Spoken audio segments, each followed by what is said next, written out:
শিক্ষক নিয়োগ সংক্রান্ত মামলাতেই অভিযুক্তদের বয়ান থেকে উঠে এসেছিল এই কালীঘাটের কাকু অর্থাৎ সুজয় কৃষ্ণ ভদ্রের নাম এবং দীর্ঘ জিজ্ঞাসাবাদ ও তল্লাশির পর তাকে গ্রেপ্তার করা হয়েছিল। অবশেষে স্থায়ী জামিন সুজয় কৃষ্ণ ভদ্রের। নিয়োগ দুর্নীতি মামলায় স্থায়ী জামিন পেলেন সুজয় কৃষ্ণ ভদ্র। স্থায়ী জামিনের নির্দেশ বিচারপতি শুভ্রা ঘোষের। শিক্ষক নিয়োগ সংক্রান্ত মামলায় অভিযুক্তদের বয়ান থেকেই উঠে এসেছিল সুজয় কৃষ্ণ ভদ্রের নাম। দীর্ঘ জিজ্ঞাসাবাদ ও তল্লাশির পর তাকে গ্রেপ্তার করে সিবিআই। স্থায়ী জামিন সুজয় কৃষ্ণ ভদ্রের। নিয়োগ দুর্নীতি মামলায় স্থায়ী জামিন সুজয় কৃষ্ণের। আমরা বিস্তারিত জানবো। আমাদের সঙ্গে ফোন লাইনে রয়েছেন প্রতিনিধি পীযূষ কান্তি নাগ। পীযূষ দা, স্থায়ী জামিন পেলেন সুজয় কৃষ্ণ ভদ্র, কোন শর্তে তাকে জামিন দেওয়া হলো কি জানতে পারা যাচ্ছে? দেখো, সিবিআই এর মামলায় সুজয় কৃষ্ণ ভদ্র স্থায়ী জামিন পেলেন। ইতিমধ্যে তিনি মেডিকেল গ্রাউন্ডে অন্তর্বর্তী জামিনে তিনি জামিন পেয়েছিলেন এবং তার প্রেক্ষিতে তিনি তার জেল মুক্তি হয়েছিল। পরবর্তীকালে তিনি স্থায়ী জামিনের জন্য আবেদন জানান কলকাতা হাইকোর্টে।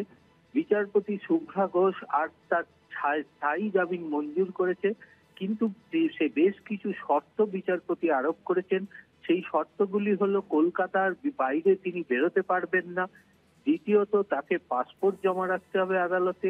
তৃতীয়ত, এই মামলার সঙ্গে কোনো নথিকে তিনি ট্যাম্পার করতে পারবেন না। চতুর্থ, তাকে সপ্তাহে একদিন করে তদন্তকারী অফিসারের কাছে হাজিরা দিতে হবে।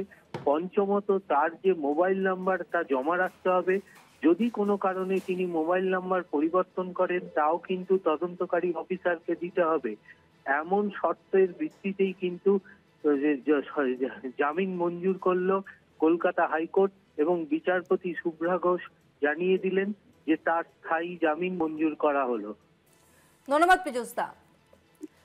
আরো একবার জানিয়ে রাখবো, স্থায়ী জামিন পেলেন সুজয় কৃষ্ণ ভদ্র। নিয়োগ দুর্নীতি মামলায় স্থায়ী জামিন পেলেন। স্থায়ী জামিনের নির্দেশ বিচারপতি শুভ্রা ঘোষের।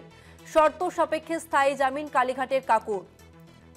শিক্ষক নিয়োগ সংক্রান্ত মামলায় অভিযুক্তদের বয়ান থেকেই উঠে এসেছিল কালীঘাটের কাকু অর্থাৎ সুজয় কৃষ্ণ ভদ্রের নাম এবং দীর্ঘ জিজ্ঞাসাবাদ ও তল্লাশির পর তাকে গ্রেপ্তার করা হয়।